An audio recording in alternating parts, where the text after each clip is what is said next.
Interesting.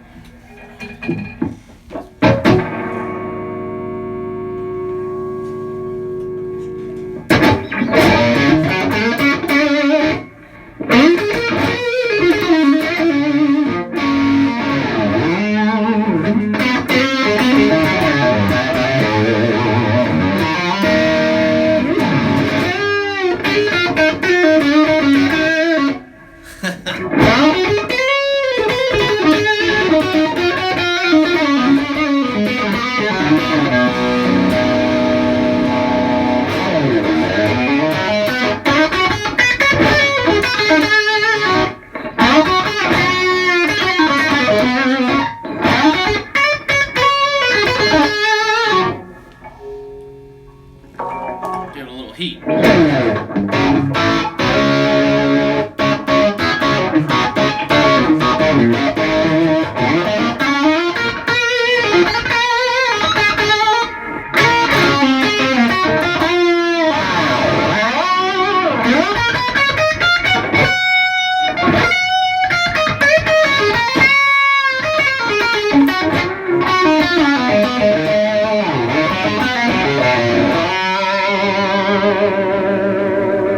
Anybody there yet? Let's see here. Well, howdy everybody. Hey Noah. Hey Bruce. I appreciate that. Hey, from Allegheny County. I like that. Right up the road there. Anyhow, I am sitting in my studio. It is Friday morning-ish. Getting ready to do my private subscribers live stream on guitargate.com, and I figured I would jump on here early and just do something live on YouTube, because why not, right? So I'm just going to be on here for about 10 minutes, and it's an open forum, so if I see any questions pop up there, just go ahead and ask them, or I'll just kind of play a little bit. I am messing around today with my PV Wolfgang, and the reason I brought this out is because today I'm testing out this MT15 from PRS that I'm going to make some videos coming up on, and it has, this is the Tremonti amp, and it's got, oodles of gain. So when I play with oodles of gain, I typically play this guitar or something like it. So I'm just going to kind of mess around with it, and because I really haven't played it that much. And again, if you have any questions at all, if I see them pop up there, we can talk about anything you like. Gear, lessons, anything.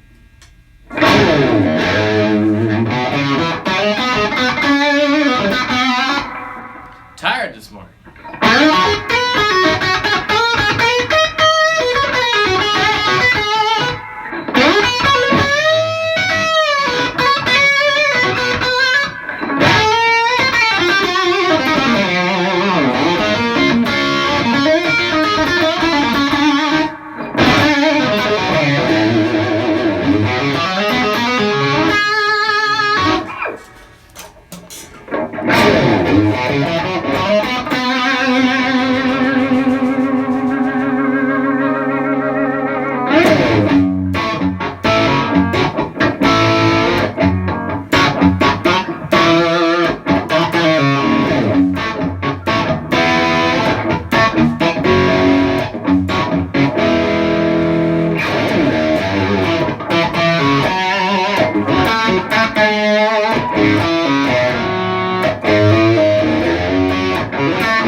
we got anybody pop up here. Again, if you're just tuning in, I'm just jumping on here quick for an Ask Me Anything before I do my live.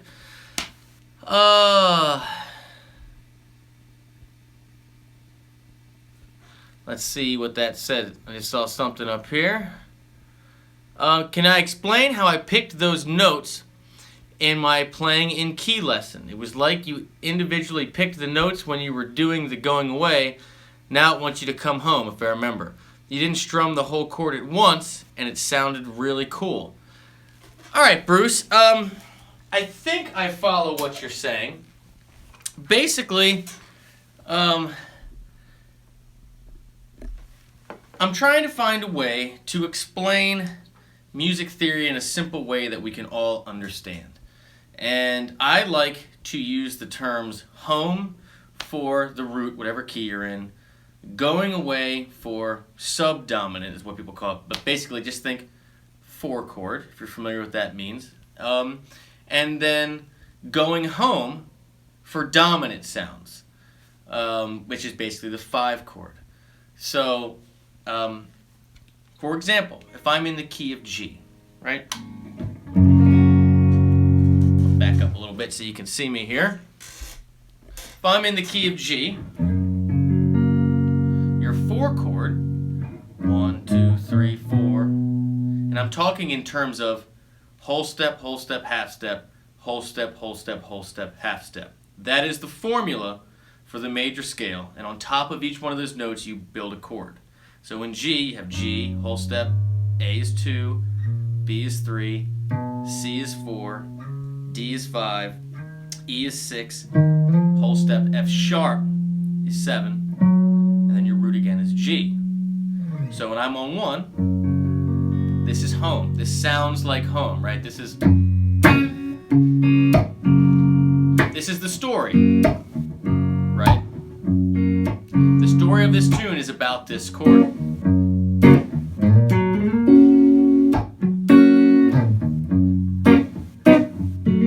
Now when I go to the 4, C,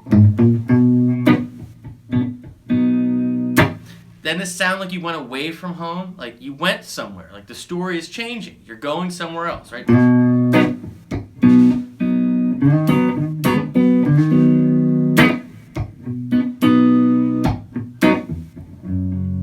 G, and again, right, that's my tonal center. It sounds like home. Go back to 4, going away.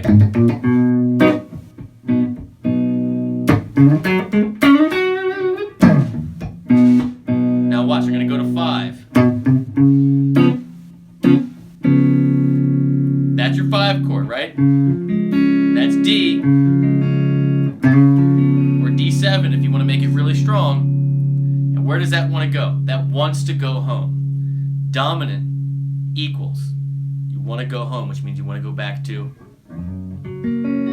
tonal center, which is G. And that's the best way to think about it. Just, tonic, subdominant, dominant, home, away, wants to go back.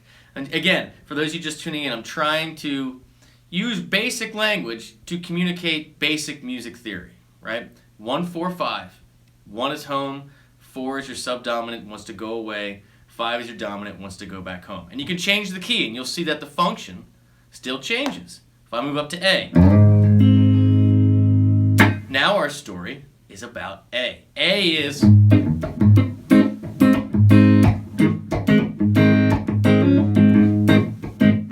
right. That's our sound, right? Now when I go to the 4 chord in A, whole step, half step, it's D. When you hear that, you'll hear that, again, that 1 to 4 movement, that tonic to subdominant, that home going away. You'll hear the function remains the same in the progression. You're just using a different key. A.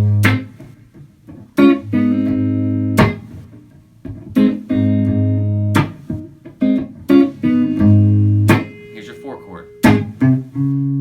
Hear it?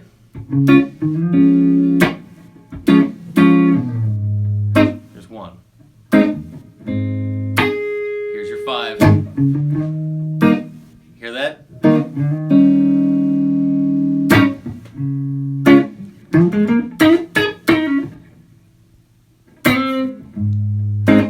hear how the function stayed the same. And just for all of you guys that are learning out there, or whatever, playing a lot, the more you get in the habit of thinking chord function, this is a 1 chord, this is a 6 chord, this is a 4 chord, this is a 2 chord, instead of the names of it, this is A minor, this is D minor, this is B flat.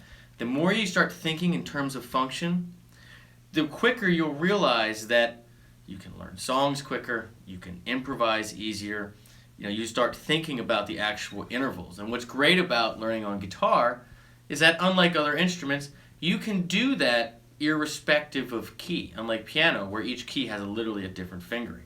Each instrument has its advantages and disadvantages, things that are easier and harder. But the beauty of guitar is that you can start learning and developing your ear and doing more complex things and just shift for different keys, and you can accomplish everything that you want to accomplish. So I hope that helps. I'm going to take another one before I have to jump off and go on to my GuitarGate live stream. Let's see here.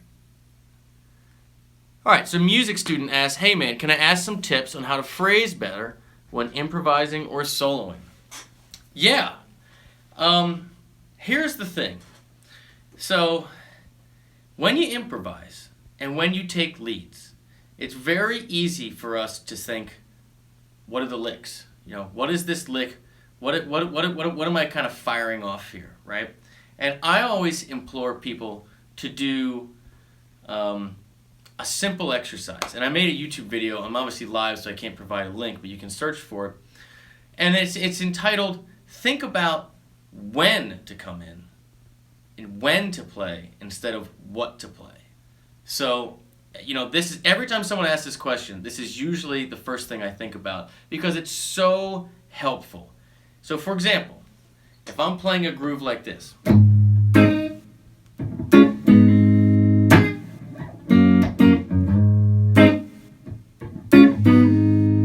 I want you to think in your head just the beats. If you were a drummer, don't think about what lick would I fit in there or what scale. Forget that. I want you to start with just the beats. If the rhythm is doing this, what are you hearing? You're probably not hearing,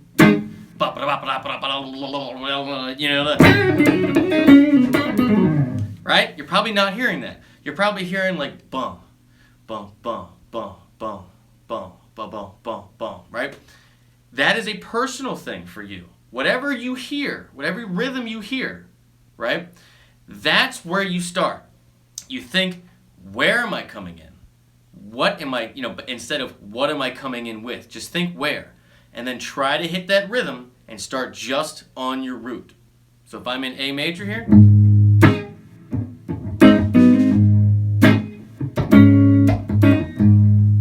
I'm just going to start with my root and just think, what are the pulses?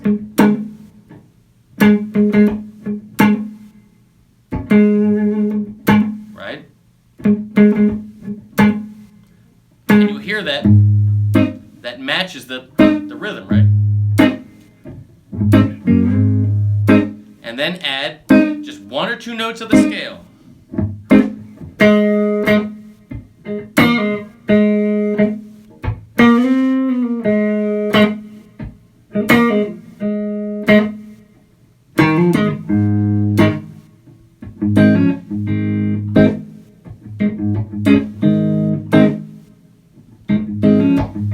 And then add some more.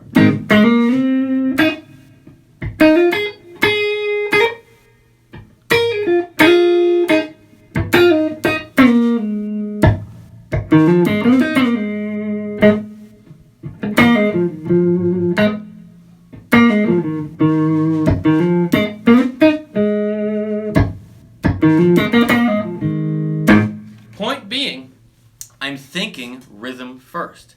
When you work on phrasing, right? When you work on trying to become a better lead player and become a better improviser, it's so easy, especially for guitar players, to think about licks and scales first and patterns. Yes, you got to learn all those things. I mean, that's essential to knowing, to playing in key and to getting all that getting all that stuff.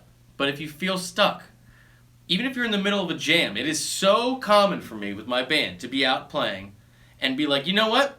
I'm just notey as all get out. I'm just going to stop. And like literally, I'll be hands off and I will think. I will listen to the drummer. I'll listen to the bass player. And I'll just do it for 2 seconds, 3 seconds.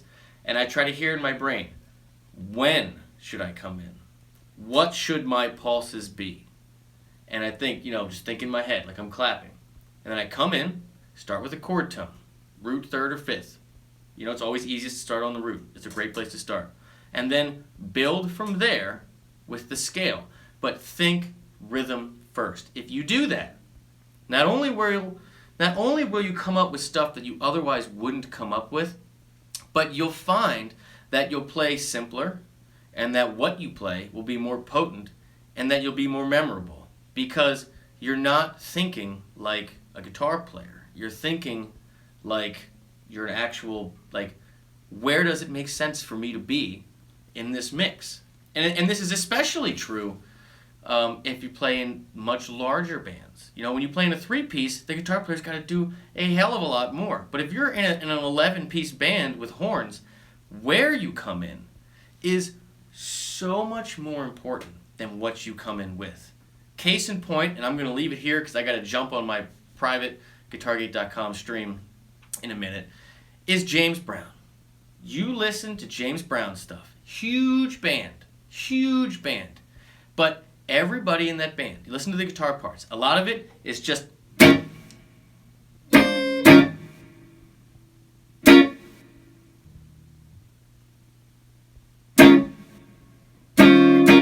and the reason it is because that is when it makes sense. If you try to cover James Brown as a 3-piece, you're going to get the,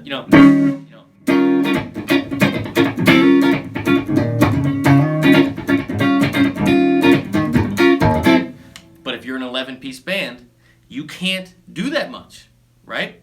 So whenever you're working on phrasing, rhythm and lead stuff, you're trying to find more melodic stuff that fits better, that's different, new stuff that gets you out of your boxes, sit back, listen to the groove. Think when to come in. Think about the beat first. Clap it. And then start with a chord tone, start with the root, the key center, and build from there with the scale that is in that key. If you do that, I'm telling you, it's every single time I'm on stage and I'm get bored or I realize I'm being too notey or whatever, I stop and I think, where do I fit? And then I find notes that fit in to that pulse instead of the other way around. So thanks for tuning in here. I'm going to try to jump on and do these lives more frequently. And for all of you guys that are unfamiliar, every Friday at noon, I do a private live stream on guitargate.com for subscribers. And today, we're talking about actually something similar that we got into this, but I made a video earlier this week about working on dynamics and syncopation by figuring out those push points of where you can push on your beat. So thanks for tuning in. I'll see you soon. And as always, leave me a message in the comments. Let me know any subject matter you'd like to talk about in the future. And I'll see you around. Have a great day.